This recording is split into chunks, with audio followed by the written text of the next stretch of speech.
Hey, it's Shane again. Gonna give you guys a little tutorial on how to mod the MK1 to fit onto the HPX. First thing you're gonna want to do is maybe hit up Amazon and try to find a step down ring. My buddy Ethan recommended to me to get the 72 to 62 millimeter one, this guy from Amazon. But the secret is that you want to be able to get this step down ring to fit as close as possible to the lens of the HPX, or you want the MK1 glass to be really close to the glass of the HPX lens. So I had to shave this one down, and I tried a few different methods to try to shave it down to get it a little thinner, but everything was taking a long time and wasn't really working out. But luckily my buddy JJ at his work, and shout out to his boss Jacob for letting us using his milling machine.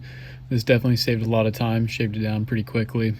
And then the secret to this was that we just shaved it down about halfway through, kind of to the part where it's only half of the lettering is showing on the step down ring. Then all you gotta do is unscrew the bail ring off the MK1 and take it off that guy. I then sand it down a little bit with some sandpaper, just kind of rough up the bail ring so it kind of has a little more friction when you glue to it. But the secret with this was I just did a little bit of super glue just to kind of test it.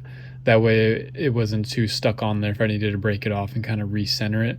But try to do your best to center it as best as possible. Also, if you're worried about ruining your Mark 1, don't worry about it. All you gotta do is buy another barrel ring for your Mark 1. That way you can have one barrel ring for the VX, and then this barrel ring we're making right now for the HPX. And you just gotta unscrew it and transfer it between the two when you're using the VX or the HPX. And then once I got it dialed into where I wanted it to be, I used some JB Weld, some very strong epoxy to put it in to where it needed to be and kind of finalize it.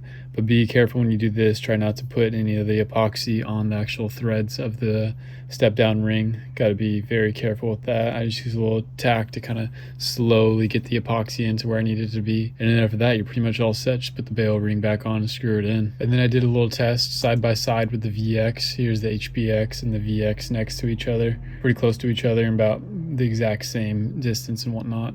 And with the VX, you can kind of see how it's framed up right here. Some of the palm trees just cut off the top. And then with the HPX all the way zoomed out, you get a lot of VIG, but also it's a lot more bubbly than the actual VX. Realistically, all I do is in post-production, just kind of when you throw the HPX clip on the VX timeline, just kind of, recrop it, zoom in a little bit, kind of get it to the exact same dimensions as the VX's, and then you're pretty much dialed in. As you can see, it's literally the same as the VX on the same kind of bubbliness to it.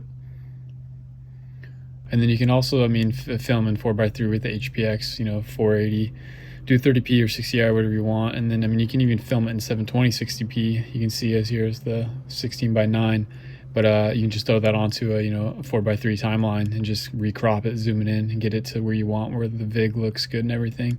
And you're pretty much all set from there. And then what I noticed is that for the best focusing, I just set it at 0.0 on the HPX. Also, I want to give a shout out to Ethan and Vincent. Both those guys gave me tips on how to get the Mark 1 onto the HPX, so shout out to those guys and thanks again for helping me out. Here's some test footage with the Mark 1 on the HPX. First 3 clips, filmed them in 480, 30p. And crop them in post to be the same bubbliness as the Mark 1, and make sure to turn off your steady shot as well on your HPX. And don't mind the scratches on the lens. I used one of my old MK1s that's all scratched up for this footage for the testing.